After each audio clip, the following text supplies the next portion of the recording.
have to struggle.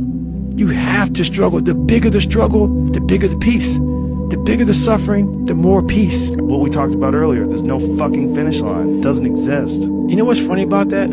Is I have people now, so when I was in the worst part of my life, those people want to bring you back in. Those people, like you can see who you hang out with, like when you're in your worst. And when you try to get better, what makes it hard to get better is that you are hanging around people who, like, let's say you are an alcoholic. You hang around people who drink. And let's say you want to stop drinking.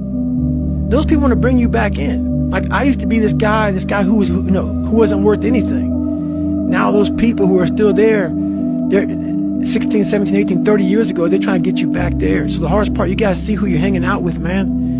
You got to hang out with the people who you want to be like the most. Yeah, people will definitely drag you down. They'll drag you down. And especially if you're around someone who makes a lot of excuses and they're always failing. Those is just like they're the opposite of inspiration. They're like a vacuum. 100%. Just sucking it out of you. Why are you doing that today, man? Yeah. Why are you getting up again so early? Why are you doing this? Why are you doing this? The people you're hanging around with will suck the fucking life out of you. Yeah. Sometimes you just gotta be alone, man. Get your shit in. And then there's also people that you're gonna be around that are always failing and they're always fucking up and then they're always coming to you to try to get you to help them. Exactly. They become a giant burden. Yes. They can never look in the mirror and get their own shit together. And they're always looking for external help. That's right.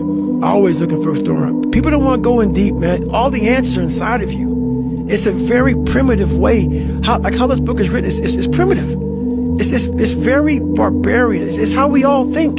It's how man once walked the earth. And then we get all soft and all this computers and shit. We start going away from the most powerful thing we have is our fucking brain. It's our mind. And we don't use it anymore. So, it's like everything has to be so quick.